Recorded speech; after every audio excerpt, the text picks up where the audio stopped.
우리 하나님 말씀 같이 봅니다. 빌립보서 3장 16절 말씀. 어쨌든 우리가 어느 단계에 도달했든지 그 단계에 맞추어서 행합시다. 아멘. 제가 다시 한번 읽습니다. 어쨌든 우리가 어느 단계에 도달했든지 그 단계에 맞추어서 행합시다. 아멘. 지난 주일, 첫 주일에 오늘 본문으로 설교를 하려고 했는데 묵상에 관한 말씀을 연속적으로 설교하는 것이 좋겠다 싶어서 한 주 늦추었습니다. 근데 제가 소원을 말씀을 드렸는데 제 소원이 뭐라고 그랬습니까? 네? 네, 묵상의 삶 책 한 권씩 들고 스페크 묵상법에 따라서 우리 성도들이 묵상하는 것이 저의 소원이라고 말씀드렸는데 얼마나 원했으면 그렇게 말하겠습니까, 여러분? 말씀 묵상은 복 있는 사람이 되는 비결입니다. 복 있는 사람이 되는 비결. 악인의 꾀를 따르지 아니하고 죄인의 길에 서지 아니하고 오만한 자의 자리에 앉지 아니하고 하나님의 말씀을 즐거워해서 날마다 주야로 그것을 묵상하고 그것을 읽고 묵상하는 사람이라고 그랬죠. 그렇게 읽고 묵상하면 어떻게 됩니까? 시냇가에 심은 나무가 철 따라 열매를 맺음과 같이 열매를 맺고 잎도 마르지 않고 하는 일이 다 형통하고 성공한다고 그랬죠. 그 비결이 말씀 묵상에 있으니 제가 소원 안 하게 됐습니까? 여호수아 1장 말씀에서도 하나님의 말씀을 내 입에서 떠나지 않게 하고 그것을 묵상하고 그것을 지켜 행하는 사람은 어디로 가든지 형통하고 성공한다고 그랬는데 그것을 성도들이 그 복을 받아 누렸으면 좋겠다는 것이 저의 소원입니다. 서울의대 정선근 교수님 아시는 분들이 많이 있을 텐데 허리 아프거나 이렇게 한 분들이 영상을 좀 많이 보셨을 것 같아요. 이분이 강조하는 말씀이 있어요. 이분이 뭘 강조하느냐?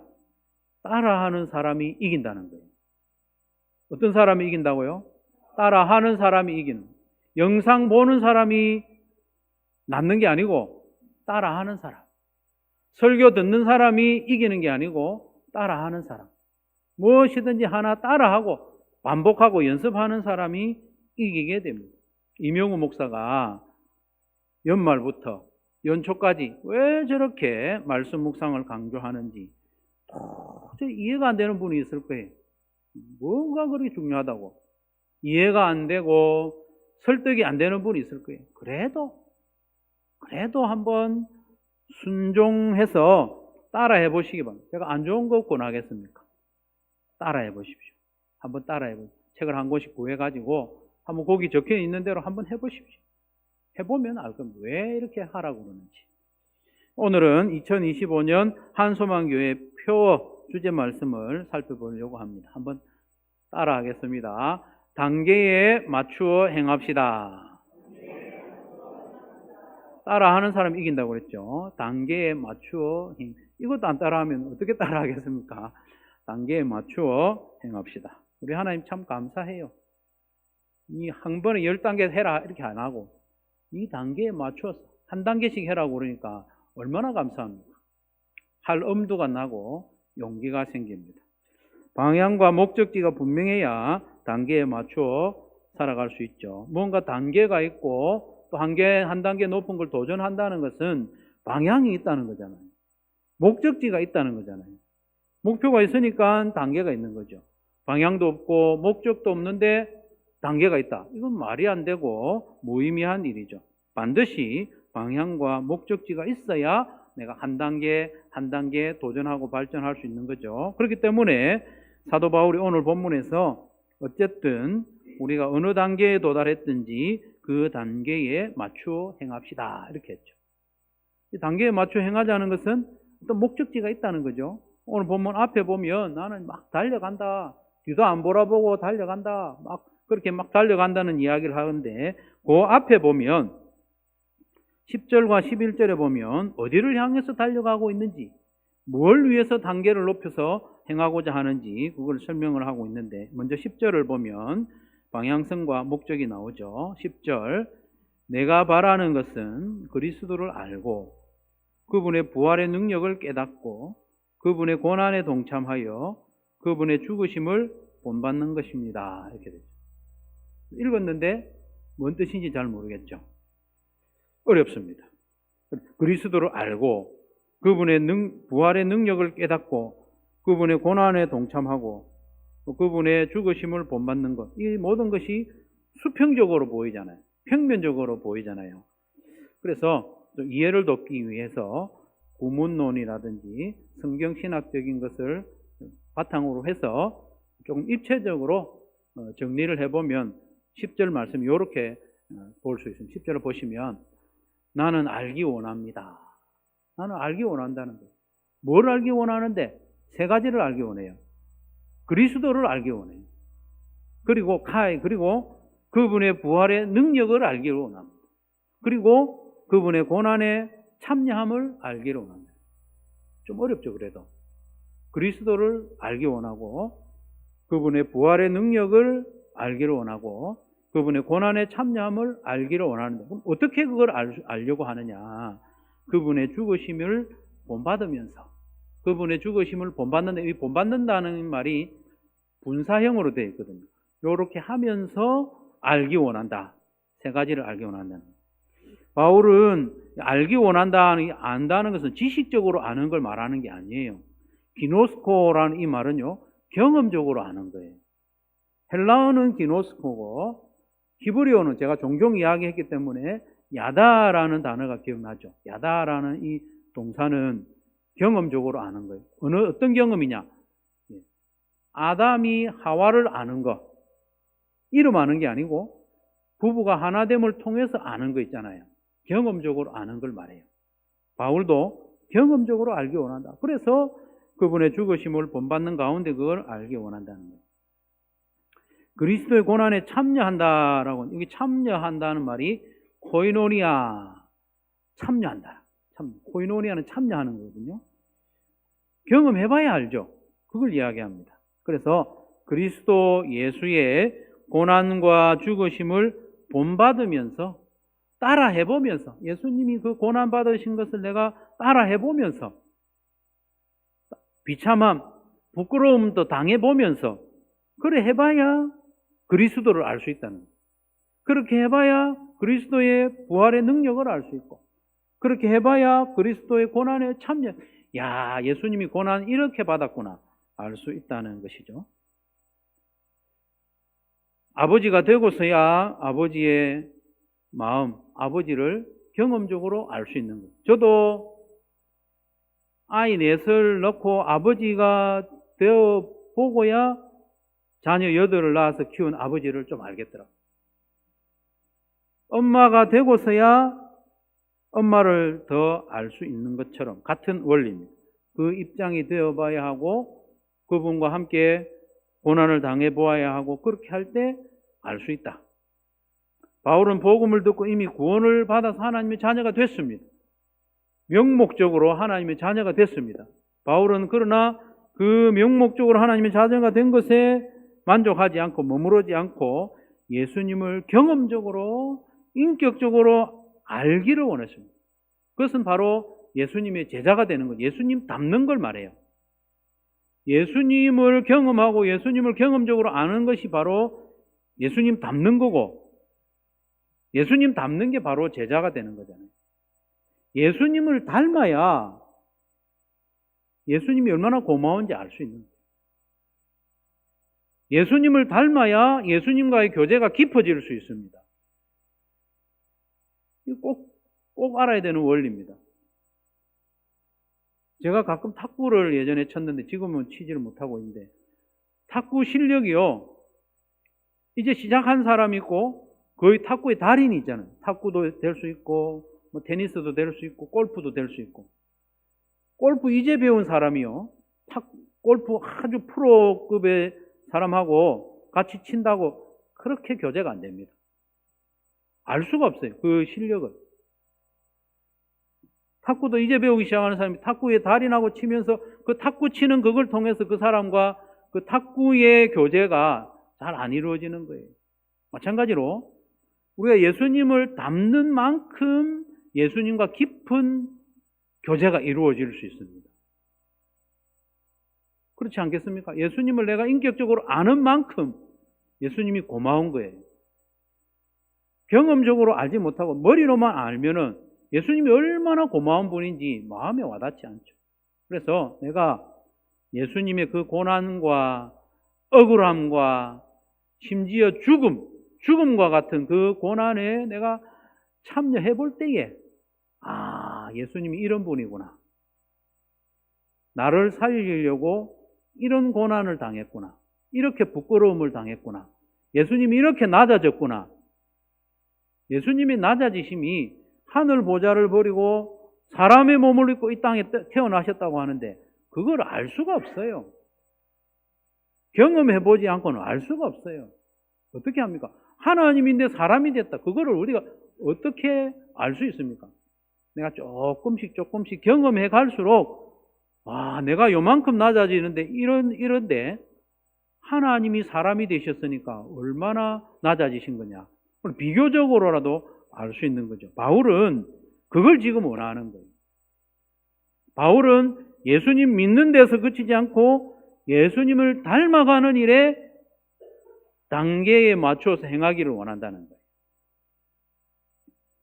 11절은 예수님 믿는 사람의 최종 종착지가 어떤지 말해주면서 너희들 최종 종착지가 이러니까 너희 숨쉬고 살아가는 동안에 좀 연습해라.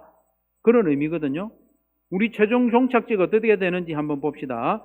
11절에 보면 그리하여 나는 어떻게 해서든지 죽은 사람들 가운데서 살아나는 부활에 이르고 싶습니다. 죽은 자들 가운데서 살아나는 부활에 이르고 싶습니다. 이렇게 말하니까 부활 안 할 수도 있다는 말인가? 그건 아니에요. 이거는 소망을 이런 식으로 표현을 한 겁니다. 수사적인 표현이에요. 이 부활은 종말의 부활을 의미하는데 구원의 최종 단계인 확실한 소망, 우리 육신조차도 예수님의 영광스러운 모습처럼 바뀐다, 변화된다. 그 말이거든요. 그래서 그 내용을 21절에 조금 더 설명을 하고 있는데 21절 우리의 비천한 몸을 변화시키셔서 자기의 영광스러운 몸과 같은 모습이 되게 하실 것입니다. 종말에 그렇게 해주신다는 거예요. 예수님 다시 오셔서 세상을 심판하실 때 우리의 몸이 죽어서 썩어 없어졌을 수도 있잖아요. 가루가 되고 어디로 흩어졌는지 모르는 그런 상황이지만 우리의 몸을 다시 부활시키셔서 변화시키셔서 예수님의 영광스러운 몸과 같이 만들어주신다는 이 약속입니다. 이것은 그렇게 될 수도 있고 안 될 수도 있는 게 아니라 확실한 소망, 반드시 그렇게 된다는 겁니다. 이것이 그렇게 확실하기 때문에 우리의 육신조차도 예수님의 영광스러운 몸과 같이 변화될 것이기 때문에 너희들 살아있는 동안에도 우리가 살아서 숨쉬는 동안에도 예수님을 닮아가는 과정의 삶을 사는 게 마땅하지 않냐 그 말이거든요. 마땅하지 않습니까? 결국 우리가 예수님하고 닮게 될 것인데 우리가 이 땅에 살아가는 동안에 내 마음대로 살다가 마지막에 극적으로 변화될 그런 마음 가지는 건 옳지 않습니다. 우리가 이 땅에 살아가는 동안에도 우리 예수님을 닮아가고 예수님을 인격적으로 경험하고 그렇게 하는 게 우리한테 복인 거잖아요. 예수님을 닮는 만큼 이 땅에 사는 동안에도 예수님을 깊이 알아갈 수 있으니까 그 단계의 삶을 살아가자. 그 말을 사도 바울이 하고 있습니다. 바울은 이 땅에 사는 동안에는 예수님의 죽으심과 고난을 본받음으로써 예수님을 인격적으로 알고 또 예수님을 닮아가기를 원했습니다. 그게 바로 제자가 되는 거죠. 신앙생활의 방향과 목적을 이 땅에 살아가면서 신앙생활을 하는데 우리가 예수님 닮는 데 두라는 겁니다. 예수님의 제자가 되는데 신앙생활의 과정의 목적을 두라는 거예요. 왜냐하면 우리 육체조차도 장차 예수님의 영광스러운 모습과 같이 변화될 거기 때문에 우리 이 땅의 삶은 그 방향으로 가야 된다는 거예요. 이것이 우리의 원동력이고 당위성이고 다시 도전할 힘이 되는 겁니다. 맨날 넘어지죠, 사실은. 예수님 닮는 길로 가다가 넘어지고 한 칸 올라갔다가 두 칸 미끄러지는 경우도 있는데 다시 도전할 힘이 어디 있느냐? 마침내 우리의 육신까지도 예수님의 영광스러운 모습을 담게 해주실 거니까 또 일어나가지고 도전하고 또 일어나가지고 도전하도록 하는 힘이 어디서 나오느냐? 이 약속에 있다. 우리가 이 땅에 사는 인생은 예수님을 알아가는 과정이고 예수님을 닮아가는 과정이다. 그것을 한꺼번에 하려고 덤벼들지 말고 단계에 맞추어서 행하자 그 말이에요. 얼마나 감사합니다. 단계에 맞추어서. 그러려면 나의 단계를 아는 게 중요하겠죠. 나의 단계를 알아야 한 단계씩 갈 수 있죠. 그런데 나의 단계를 알기 전에 먼저 점검해야 될 건 하나 있는데 그게 뭐냐면 내가 구원받았느냐 하는 거죠. 내가 거듭났느냐 하는 거는 확인해 봐야 돼요. 내가 태어나지도 않았는데 자라야지 하는 거는 그 이상한 거잖아요. 태어나는 게 거듭나는 것이고 태어나야 자랄 수 있는 것처럼 내가 구원을 받았느냐 하는 것은 점검해 봐야 됩니다. 내가 예수님이 하나님의 아들이심을 믿느냐? 우리가 사도신경으로 신앙 고백을 하잖아요. 이건 너무 중요하기 때문에 매번 하는 거예요. 우리가 무엇을 믿느냐? 그걸 확인하는 거죠. 이건 이 내용을 믿느냐? 그게 중요하죠. 예수님이 하나님의 아들이심과 예수님이 나의 죄를 대신 지고 십자가에 죽으셨다가 사흘 만에 부활하셨음과 그 예수님을 믿는 자는 다 하나님의 자녀가 되는 권세를 주셨다는 것을 내가 믿는가? 내가 하나님의 자녀가 됐는가? 그거는 확인해야 됩니다. 그게 확실하지 않다면 해야 될 일은 잘하려고 하는 게 아니고 예수 영접 모임에 오는 게 중요합니다. 예수 영접 모임에 와서 예수님을 영접하는 게 중요하죠. 그래서 한 번만 온다고 생각하지 말고 반복적으로 오는 게 좋습니다. 목장 식구들 중에 예수 영접 모임 가는 사람 있으면 목자님이든지 목녀님이든지 목원들이 같이 오는 게 좋습니다. 그렇게 해서 예수님 믿는 걸 확인하는 게 중요해요. 그걸 확인한 다음에 단계에 따라서 행하는 거죠. 예수님을 믿고 구원을 받은 상태라면 이제 본격적으로 예수님을 닮아가는 단계의 삶을 살아야 돼요. 자라야죠. 성숙해야죠.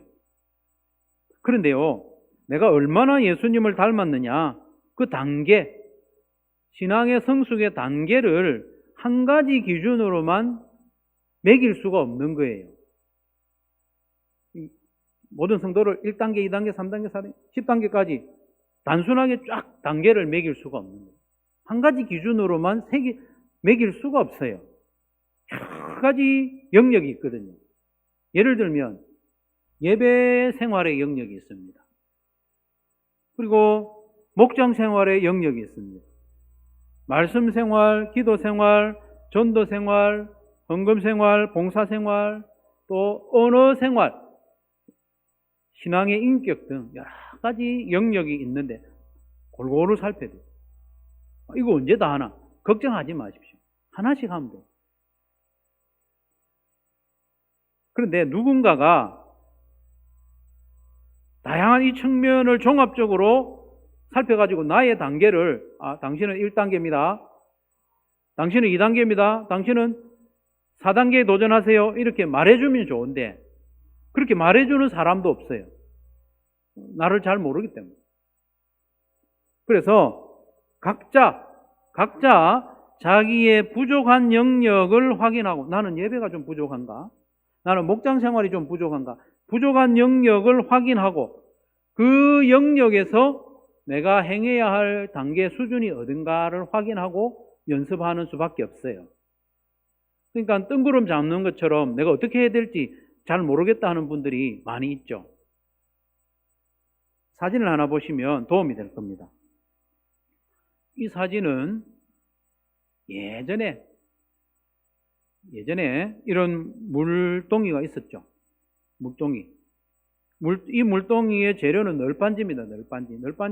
널빤지를 탁 옆으로 쫙 촘촘하게 엮어가지고 물동이를 만들었는데 각 널빤지 하나하나가 하나는 예배생활, 하나는 목장생활, 하나는 말씀생활 이런 거예요. 이런 널빤지가 잘 짜여질 때에 물동이가 되는 겁니다. 물을 담을 수가 있어요. 여러분 이 물동이에서 물을 담을 수 있는 양을 결정하는 널빤지는 어느 걸까요? 예? 네, 제일 낮은 거. 제일 낮은 거. 제일 낮은 널빤지가 이 물동이에 담을 수 있는 물의 양을 결정합니다. 그래서 이 물동이에 물을 더 많이 담으려면 어떻게 해야 되느냐? 제일 낮은 널빤지를 보강해야 됩니다. 그 다음에 낮은 건 보강하고. 그렇게 하는 같은 원리입니다. 우리가 더 많이 예수님을 닮은 제자가 되기 원한다면 여러 가지 신앙생활의 영역 가운데 내가 가장 약한 부분을 우선적으로 보충하는 연습이 필요합니다. 이 물동이와 다른 것은, 이 물동이는 널빤지 하나를 몽땅 떼가지고 한꺼번에 갈아 끼울 수 있잖아요. 그런데 우리가 연습하는 것은 한꺼번에 안 돼요. 부단히 연습하는 가운데 조금씩 그 단계가 높아짐으로써 키가 높아진다는 거예요. 우리는 예수님을 닮은 제자가 되는데 가장 부족한 영역은 어떤 영역인지 점검하는 데서부터 시작해야 됩니다. 내가 가장 약한 영역은 어딘가? 예배 생활의 영역인가? 목장 생활, 교제하는 부분의 영역인가? 말씀 생활인가? 기도 생활인가? 전도 생활인가? 섬김 생활인가? 헌금 생활인가? 언어 생활인가? 이렇게 가장 부족한 부분을 확인해야 됩니다. 그런데 재밌는 건 뭐냐 하면요, 자기가 제일 잘하고 있는 부분을 제일 좋아해요. 자기가 제일 잘하고 있는 것을 제일 강조하고 그걸로 만족해요. 그걸로 만족해요. 대체로 경향이 그래요. 예배 생활 잘하는 사람은 예배가 제일이다, 예배 생활만 잘하면 된다 하면서 예배만 열심히 드려요. 다른 건 안 해. 자기가 좀 부족한 부분을 이야기하는 거 듣기 싫어해. 그건 별로 안 중요해. 예배만 잘 드리면 돼. 예배의 널빤지만 하늘처럼 높아져. 다른 건 다 허물어져 있으면 물을 담을 수가 없습니다. 예수님 온전히 닮았다고 할 수가 없죠. 예수님을 닮은 제자가 되기 위해서는 낮은 영역, 내가 잘 못하는 부분을 보강하는 게 우선입니다. 가장 부족한 영역을 확인했다면 그 영역에서 자기 수준, 내가 예배 영역에서 내 수준이 어떤가 보고 그걸 좀 하나씩 단계를 높여가는 거죠.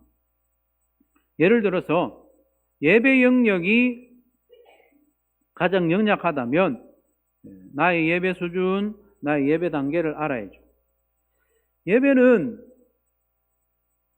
나를 드리는 거잖아요. 하나님을 높이고. 나를 드려서 하나님을 높여드리고 또 그 시간에 하나님을 깊이 만나고 교제하는 게, 하나님과 교제하는 게 예배잖아요.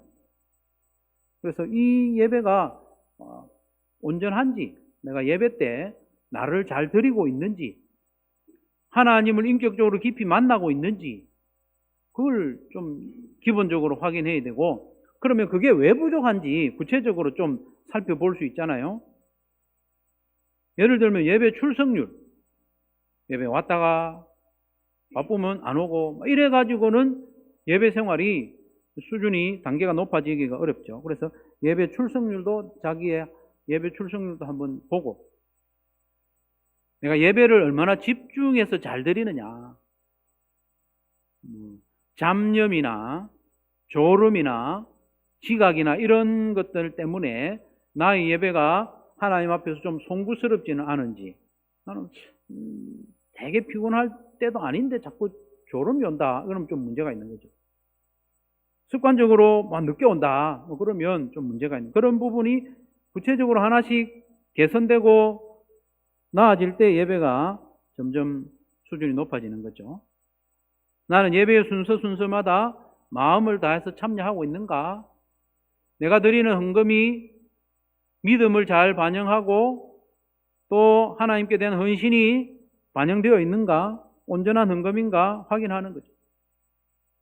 그래서 1단계, 2단계, 3단계, 4단계 예배에 대해서 그렇게 선명하게 줄을 지을 수는 없지만은 내가 부족한 부분이 뭔지 확인하고 개선해 나가는 연습을 하다 보면 어느새 내가 점점 온전한 예배자가 되고 있는 거죠.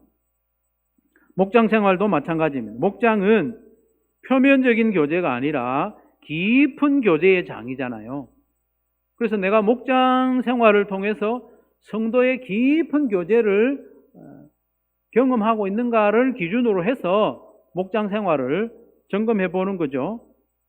하나님의 가족이 경험할 수 있는 교제를 누리고 있는가? 목장 식구의 거북한 면이 있어도 내가 용납하는가?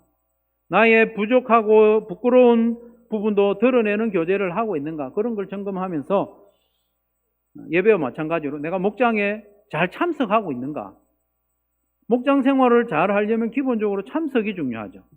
잘 참석하고 있는가? 나는 나눔을 어느 정도 깊이로 하고 있는가? 맨날 가서 나눈다고 하는 것이 사건만 이야기하고 내 마음속은 하나도 이야기 안 하고 그렇게 하고 있지는 않은가? 나눔의 깊이도 점검해보고 목장에서의 섬김, 나는 목장에서 섬김을 받기만 하는 건 아닌가? 정기적으로 내가 맡은 섬김의 영역이 있는가?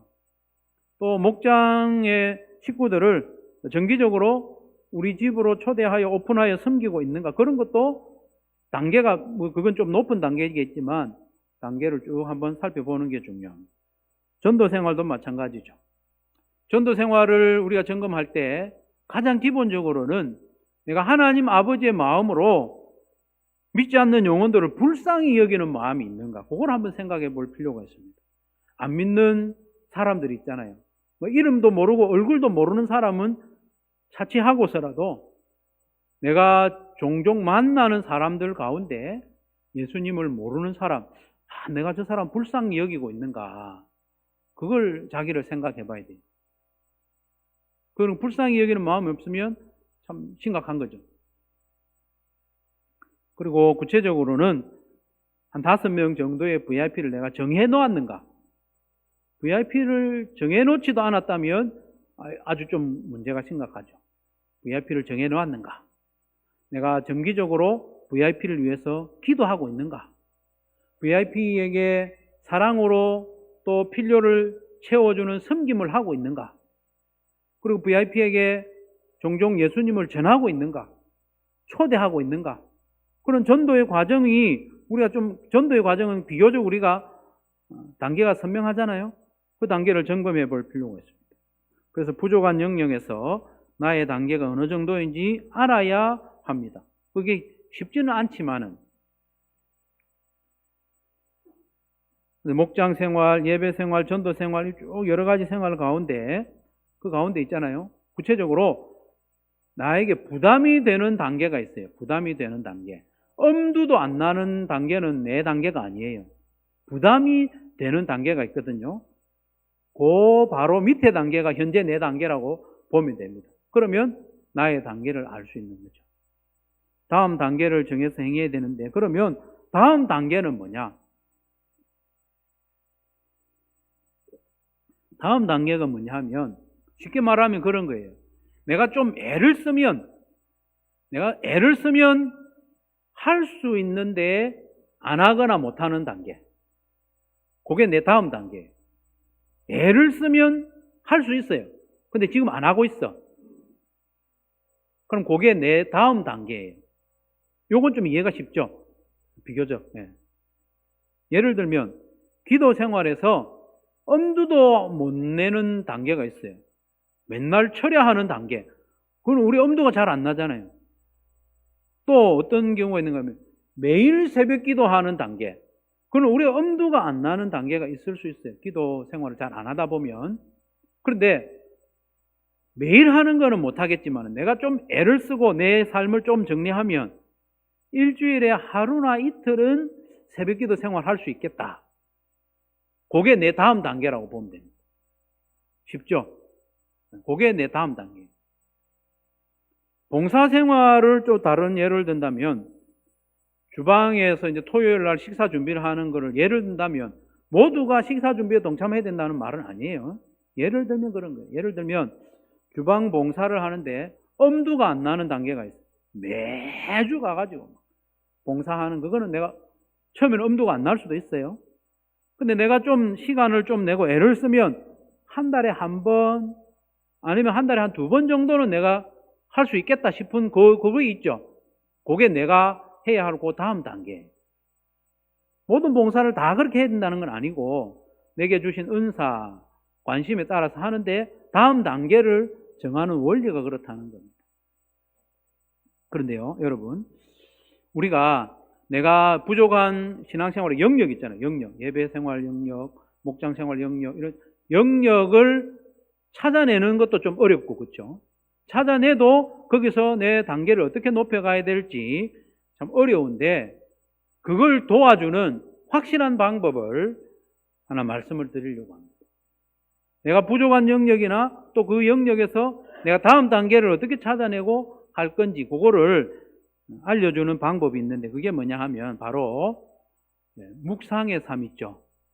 묵상의 삶 책을 한 권씩 구입해가지고 거기에서 인도하는 대로 말씀 묵상을 연습하는 겁니다.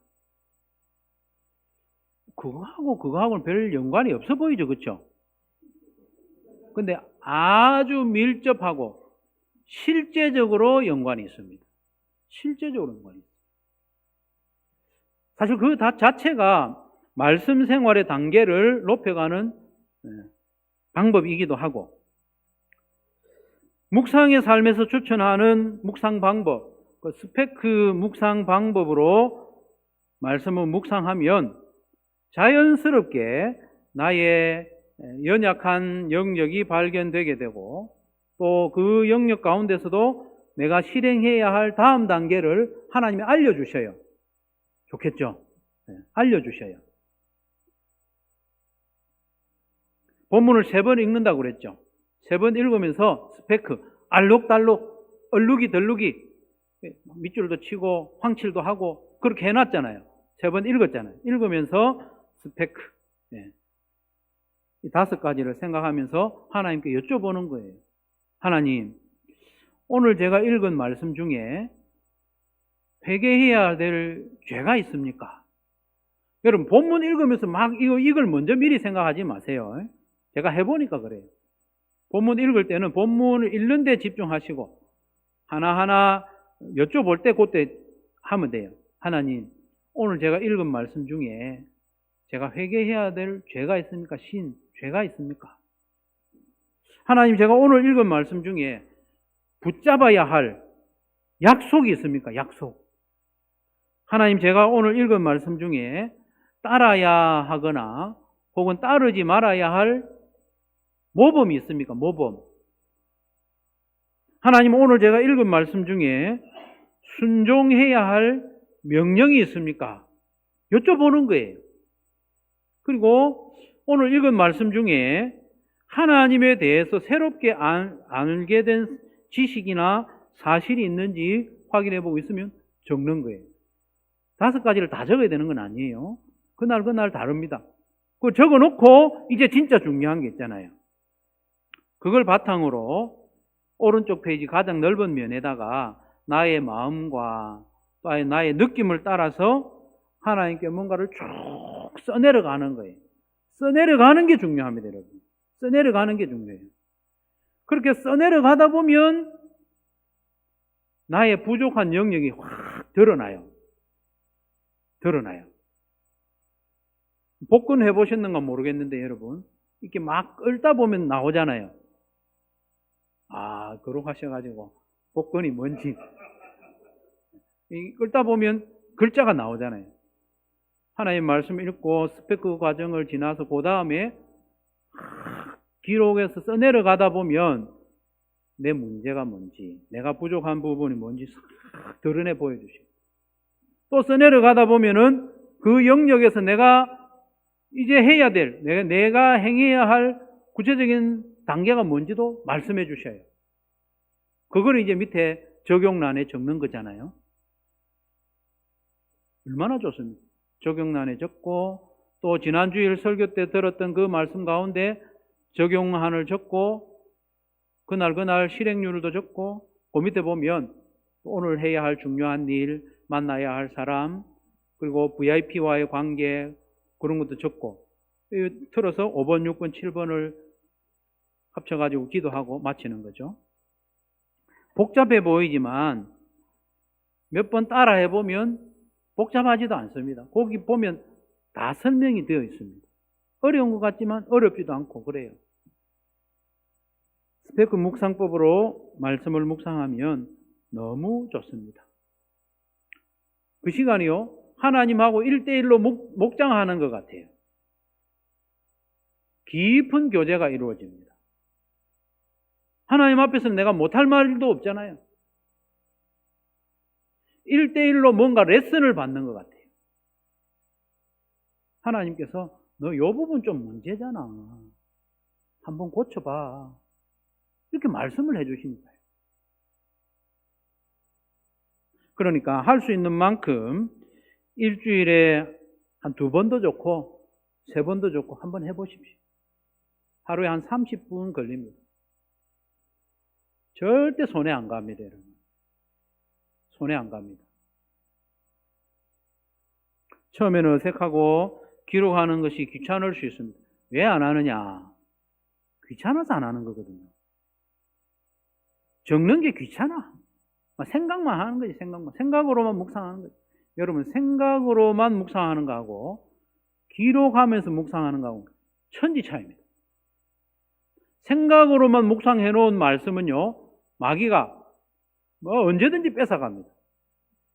말씀을 지키려면 지키는 게 뭐라고 그랬습니까? 울타리를 쳐서 보호한다는 거잖아요. 기록을 하는 것은 지키는 겁니다. 기록을 안 해놓은 거는 뚜껑도 안 덮어놨기 때문에 마귀가 막 집어갑니다. 휘발유처럼 날아갑니다.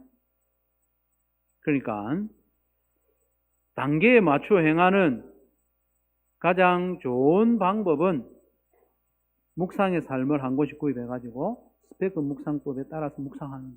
한번 해보십시오. 효과가 있습니다. 2번째 구체적인 방법은 뭐냐 하면 주일 설교를 잘 들으시고 주보에 한 줄씩 적는 거 있잖아요. 요걸 꼭 적는 거예요. 적고 그 내용을 묵상의 삶 안에 보면 매일 한 번씩 적어보도록 되어 있거든요. 그걸 적어보면서 내가 이 말씀대로 한 주간 하루하루 살면서 얼마나 실행을 했느냐. 얼마나 좋습니까, 여러분? 적는 거를 귀찮아하지 않아야 돼요. 꼭 적어야 돼요. 2025년 한소만교회 표가 단계에 맞춰 행합시다인데 어쨌든 우리가 어느 단계에 도달했든지 그 단계에 맞추어서 행합시다. 얼마나 은혜가 됩니까, 여러분? 이거 읽는 자체로 은혜가 돼요. 말씀이 따뜻해요. 용기를 주십니다. 너 내일까지 다 해놔. 이렇게 하지 않습니다, 하나님이. 단계에 맞춰서 행해라. 이 단계 요 정도지. 그 다음 단계 해봐. 하나님 이렇게 해주시니까 얼마나 감사합니까? 다음 단계를 해볼 엄두가 나고 용기가 나지 않습니까? 간증을 하나 하자면 지난 월요일 아침에 스페크 묵상을 통해서 묵상을 하는데 여호수아 5장 1절부터 12절 말씀을 묵상하는데 하나님이 위로를 주시는 거예요. 위로를. 하나님은 융통성 없이 꽉 막힌 분이 아니더라고요. 할례를 지금까지 못했어. 이스라엘 백성들이 광야에서 막 행군하니라고 광야에서 태어난 아이들은 할례를 다 못했어. 성실하지 못했어. 그래도 하나님이 광야에서 이 아들을 한번 놔둔 거예요. 그러나 이제 가나안 땅으로 들어가야 하는 결정적인 순간에 너희들 믿음을 다시 한번 점검해보자. 그러면서 너희들 일제 할례 시기 정해가지고 할례를 하도록 하시는 거예요. 하나님은 융통성이 있더라고. 우리가 하지도 못할 단계 너 내일부터 해. 이렇게 하시는 분이 아니라. 너 단계 이 정도지. 그 다음에 하면 돼. 이런 분이에요. 하나님은 우리가 단계에 맞추어 행하도록 기다려 주시기도 하고 또 말씀 묵상을 하고 기도를 할 때는 그걸 알려주시기도 해요. 너 단계 요 정도네. 요만큼 해. 1대1 레슨 하듯이 알려주시니까 이 좋은 걸 안 할 이유가 없죠.